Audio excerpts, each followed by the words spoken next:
भारतामध्ये Starlink internet सेवा कधी सुरू होणार आणि त्याची किंमत नेमकी किती असेल? गेल्या 24 तासात या प्रश्नांनी सोशल मीडियावर अक्षरशः खळबळ माजवली. कारण स्टारलिंक इंडिया वेबसाईट काही वापरकर्त्यांना अचानक लाईव्ह दिसू लागली आणि त्यावर भारतासाठीचे प्लॅन्स आणि किमती देखील झळकताना दिसल्या. काही वापरकर्त्यांना स्टारलिंकच्या वेबसाईटवर भारतातील इंटरनेट प्लान्स आणि महिनेवार शुल्क देखील दिसू लागले. क्षणात याचे स्क्रीनशॉट व्हायरल झाले. अनेकांनी हेच भारतातील अधिकृत प्राइसिंग देखील मानले. तर काही जणांनी स्टारलिंकच्या लॉन्च डेटचाही अंदाज बांधायला सुरुवात केली. पण काही तासातच परिस्थितीनं वेगळंच वळण घेतलं. नेमकं काय घडलं जाणून घेऊयात आजच्या व्हिडिओतून. नमस्कार, महाएमटीपी मध्ये आपलं स्वागत. मी गायत्री श्रीगोंदेकर आणि कॅमेरावर आहेत सेजल जाधव. स्टारलिंकने स्पष्ट केलं आहे की स्टारलिंक इंडिया वेबसाईट अजिबात लाईव्ह नाही आणि भारतातील कोणतीही किंमत, कोणताही प्लान अधिकृतरित्या घोषित केलेला नाही.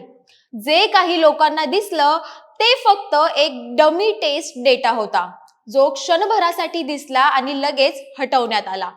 स्टारलिंकच्या बिझनेस ऑपरेशन्स उपाध्यक्ष लॉरेन ड्रेयर यांनी सांगितलं की हा एक कॉन्फिगरेशन ग्लिच होता, म्हणजेच वेबसाईटच्या सेटअप मध्ये झालेली तांत्रिक चूक. त्यानंतर त्या म्हणाल्या, भारतातील ग्राहकांसाठी किंमत अद्याप ठरलेली नाही. कोणत्याही प्रकारचे तिकीट, सबस्क्रिप्शन किंवा प्री ऑर्डर सुरू झालेलं नाही. डमी डेटा हा फक्त टेस्टिंगचा एक भाग होता आणि तो वास्तविक भारतीय किमती दर्शवत नाही. हा ग्लिच काही मिनिटातच दुरुस्तही करण्यात आला. स्टारलिंक भारतात सेवा सुरू करण्यासाठी अत्यंत उत्सुक आहे, पण एक मोठं पाऊल बाकी आहे, ते म्हणजे सरकारी मंजुरी.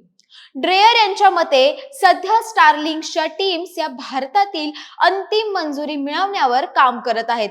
मंजुरी मिळताच सेवा सुरू केल्या जातील आणि वेबसाईट देखील अधिकृतपणे लाईव्ह केली जाईल. म्हणजेच भारतातील प्लान्स, किमती, सबस्क्रिप्शन हे अजून देखील अनअनाउन्स्ड स्टेजमध्येच आहे. स्टारलिंकच्या इंटरनेटचे भारतातील स्वागत विशेषतः ग्रामीण आणि दुर्गम भागात खूप मोठ्या प्रमाणात होईल अशी अपेक्षा आहे. कारण जिथे मोबाईल टॉवर पोहोचत नाहीत, जिथे फायबर बसवणं शक्य नाही, तिथे स्टारलिंकचे सॅटेलाइट इंटरनेट हे गेम चेंजर ठरू शकते. म्हणूनच एकंदरीत स्टारलिंक भारतात येणार आहे, पण अजून नाही. वेबसाईटवर दिसलेली माहिती ही अधिकृत नव्हती, तो फक्त एक ग्लिच होता. पण एक गोष्ट निश्चित की भारतातील लोकांना हाय स्पीड सॅटेलाइट इंटरनेटशी जोडण्यासाठी स्टारलिंक ही उत्सुक आहे. आता फक्त अंतिम ग्रीन सिग्नल बाकी आहे.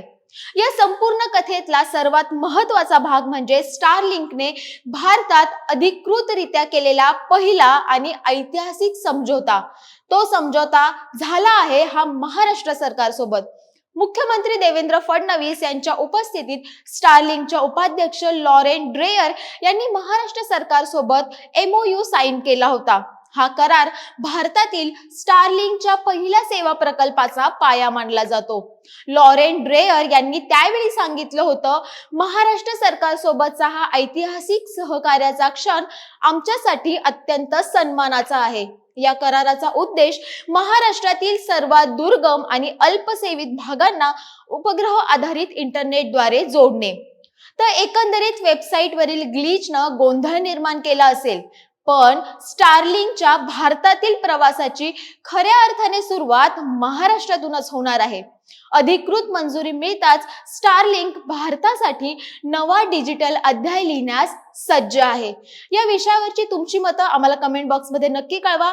महाएमटीपीच्या फेसबुक पेजला लाईक करा, आमचं YouTube चॅनल आहे ते देखील सबस्क्राईब करा आणि अशाच अन्य घडामोडींसाठी www.mahaemtp.com या आमच्या संकेतस्थळाला नक्की भेट द्या.